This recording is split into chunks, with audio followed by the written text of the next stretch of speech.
Vamos para mais um cafezinho e vamos falar de banco de dados? Vamos lá? A ideia desse cafezinho surgiu semana passada, quando o Carlos me ficou perguntando sobre MongoDB, fazendo piada com MongoDB, e eu resolvi fazer um cafezinho, só que como eu tô num período meio de férias, eu tô diminuindo o ritmo das coisas, né? E aí eu resolvi, assim, tentar diferenciar os vários bancos de dados, porque, assim, tem muitos bancos de dados no mercado hoje. Isso é até interessante, né? Assim, se a gente voltasse ali pro começo dos anos 2004, quando eu comecei a trabalhar, a gente tinha poucos bancos de dados. Ali, eu nem lembro o que era, assim, eu lembro que o primeiro projeto que eu trabalhei foi no MySQL, né? E, assim, a opção era MySQL, o da Microsoft, sempre tinha um da Microsoft, o da Oracle, que era caro, que ninguém gostava, que era um trabolhão, e era tudo isso, era tudo, assim, sempre mais dos mesmos, né? E era muito difícil instalar, configurar e usar esses bancos de dados, porque o software tinha licença, era muito difícil usar, né? Mas em algum momento ali, entre o final dos anos 2000 e 2010, tem uma explosão de bancos de dados, né? A gente começa a ouvir falar de MongoDB, de Cassandra, tem uma caralhada de banco aí que surge, DynamoDB depois, e os cambal, né? A gente começa a ver um monte de banco de dados, né? O Docker facilita muito o uso do banco de dados, porque a partir do momento que eu posso baixar ele localmente, usar e apagar, né? Para você ter uma ideia, assim, o banco de dados você instalava na sua máquina, aquilo ali era um processo que para a máquina era custoso. Então o que a gente fazia normalmente, né? Tinha um projeto que a gente botava uma máquina ali encostada, aquela ali era o banco de dados do projeto, a gente usava aquele banco de dados e ficava naquela máquina lá, e depois quando ia fazer o deployment, né? Tipo, eu lembro de ir a algumas empresas e tipo, configurar o banco de dados, né? Falar assim, ó, tá aqui, esse é a configuração do banco de dados, o IP é esse, eu vou aí ia lá na aplicação, configurava a aplicação em outro servidor, e aí ele ficava usando, né? Então era esse o cenário, né? E todos eles eram relacionais, né? Se você não sabe o que é um banco de dados relacionais, eu vou tentar aí explicar um pouquinho aqui nesse vídeo, né? Nesse cafezinho, né? Então assim, o que era de legal do banco de dados dessa época, né? Esses bancos de dados, eles não eram feitos para dar vazão na sua aplicação, né? Hoje fala muito de throughput, requisições por minutos, blá blá. Esses bancos de dados, em muitos casos, eram de aplicações corporativas, né? Tipo ali o sisteminha que você está ali dentro da sua empresa, que está fazendo não sei o que, blá blá.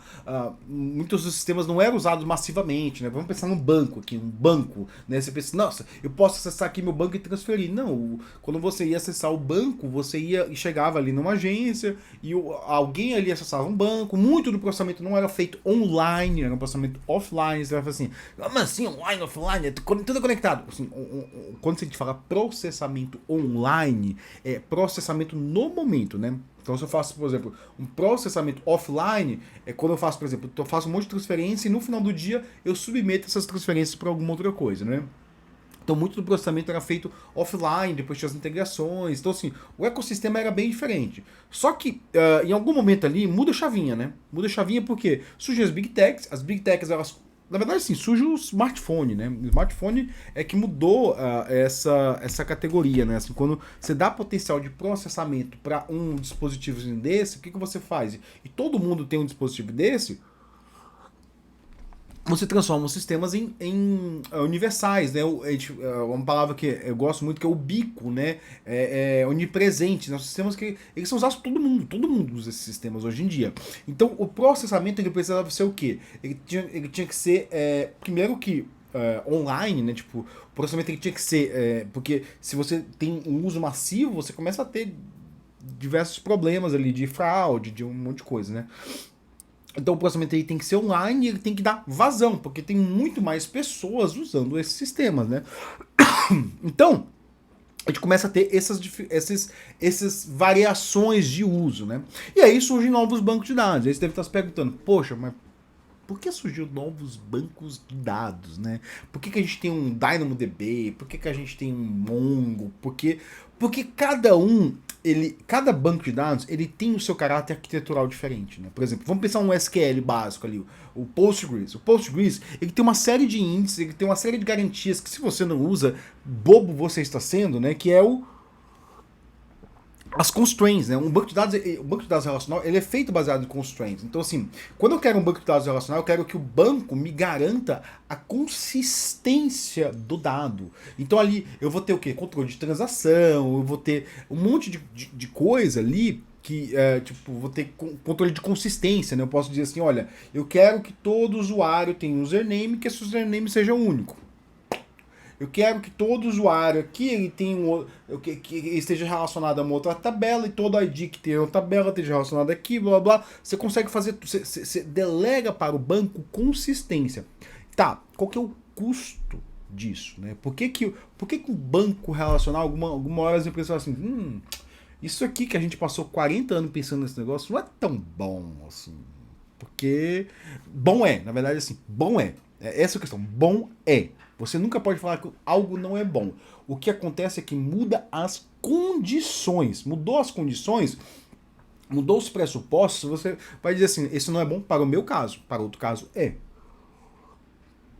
Então começou-se a ver assim que essa série de consistência eles limitavam algumas coisas, como a gente pode falar de escalabilidade, por exemplo. Se eu quisesse, não, eu quero ter um banco aqui relacional que vai lidar com todo o tráfego de uma Big Tech aí. Você vai falar assim, não vai dar muito certo aqui. Por quê? Porque ele vai tentar garantir a consistência. Não, eu quero que esse número...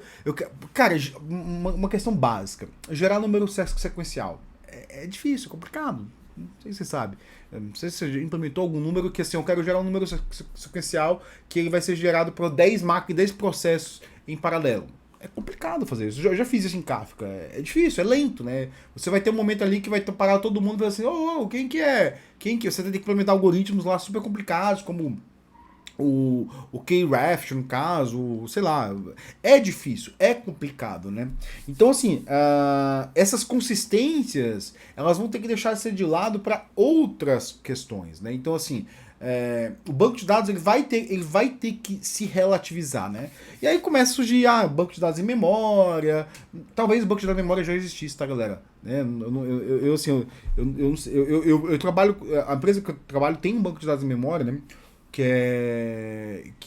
acho que deve ser open source, não, acho que não. Chama VoltDB, é um banco bem interessante.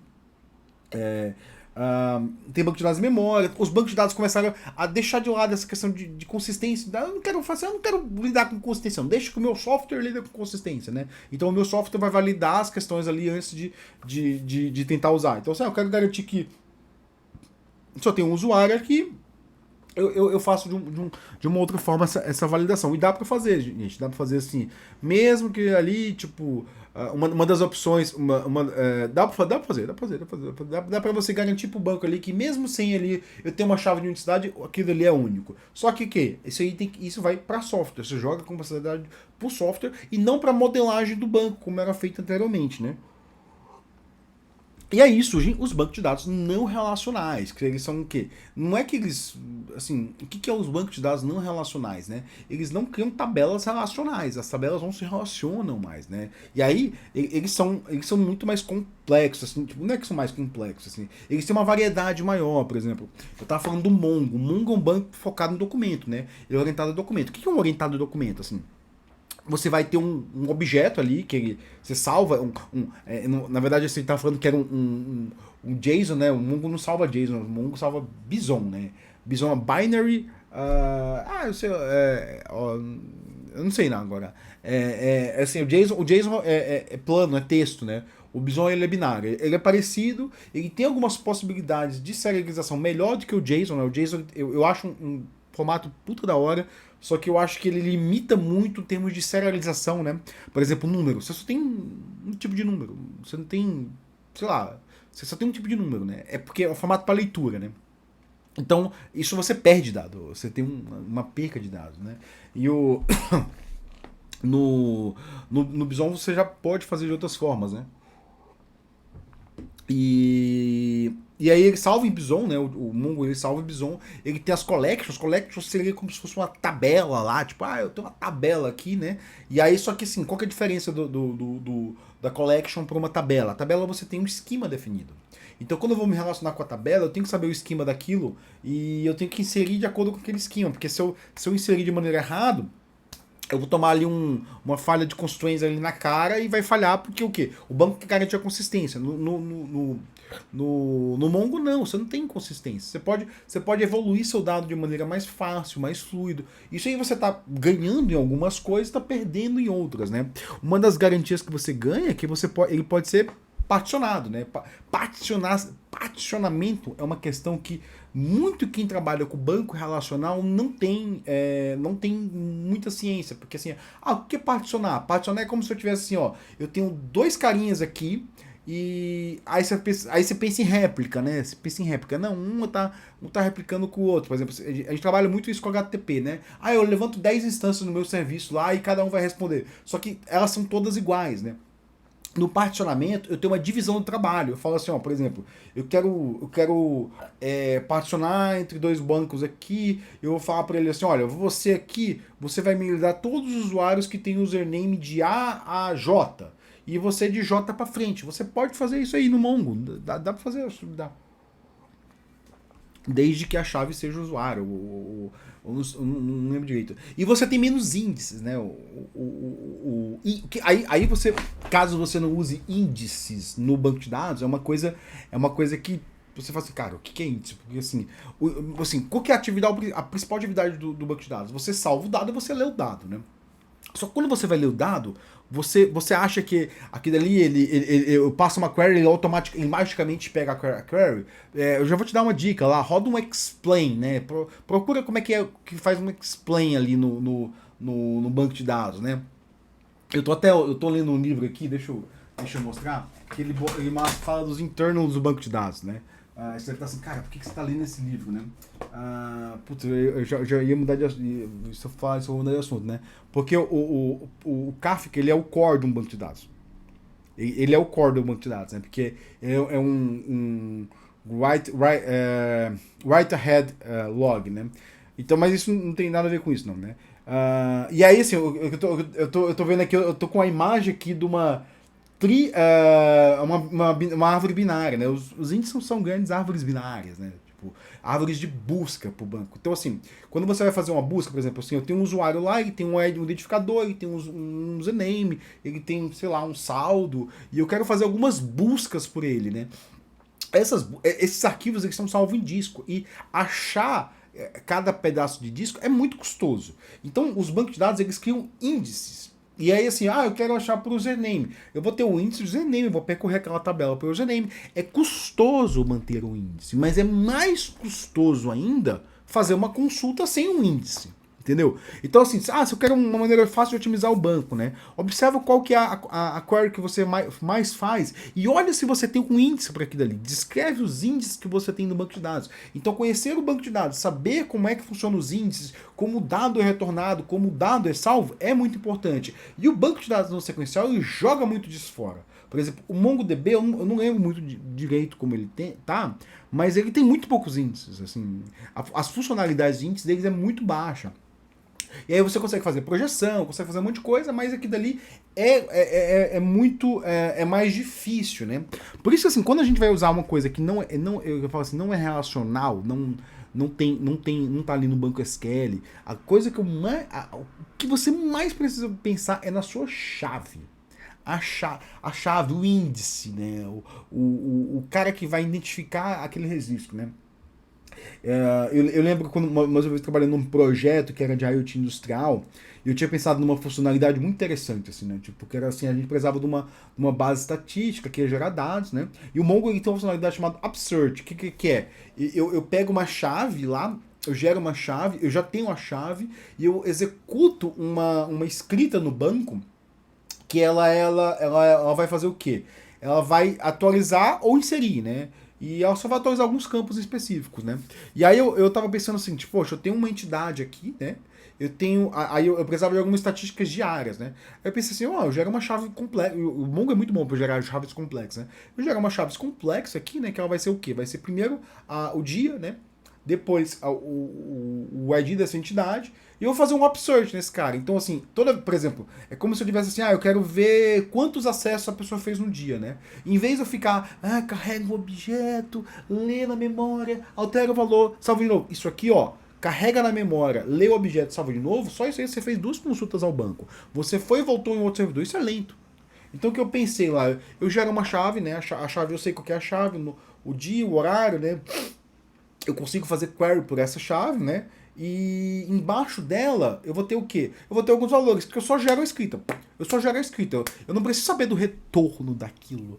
Eu não preciso ficar pegando. Eu só gero a escrita. Falando, ó, a usuário acessou de novo, usuário acessou de novo, usuário acessou de novo. Eu posso até fazer buffering desse cara. Falando assim, ó, o usuário acessou 10 vezes esse negócio nos últimos 10 segundos. Então salva essa merda aí nesse banco e de boa, né? O usuário gastou 10 segundos aqui carregando isso, né? Então a gente foi fazendo essas escritas, né? E aí até foi engraçado que eu desenhei isso bonitinho, escrevi no ticket lá, tem que fazer o absurdo, passei 2 horas escrevendo no ticket, eu era o arquiteto, né? Então na época eu não mexia código. Aí quando eu fui olhar o desenvolvedor, o que ele tinha feito, né? Ele carregava tudo em memória, escrevia em tudo e salvava, carregava em memória. Aí eu lembro que ele chegou assim, olha, isso que você pensou não dá pra fazer porque não tem memória. Na memória na máquina, eu falei assim, como na memória na máquina, cara?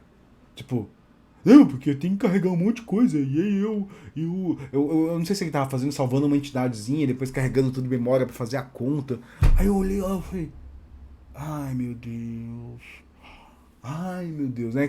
O cara foi com a mentalidade. O cara foi no banco não relacional com a mentalidade do banco relacional. E isso é um problema muito grande, né? A gente tem, assim, se você quer usar um banco no relacional, você tem que entender para que ele foi feito e usar a mentalidade dele, né? Entender as limitações, que ele vai ter limitações, assim como o banco relacional tem limitações. Cada um tem limitações, quer dizer assim, olha, não use para essa coisa, use para outra coisa. E tem banco para tudo, assim, tem até banco de grafo, caso você nunca soubesse que é de grafo, né? Então, era esse meu cafezinho, talvez eu fale de banco de dados de novo aqui, não sei, vamos ver aí, vamos ver como é que se comporta as minhas férias aí. Valeu, pessoal, obrigado e bom dia para vocês.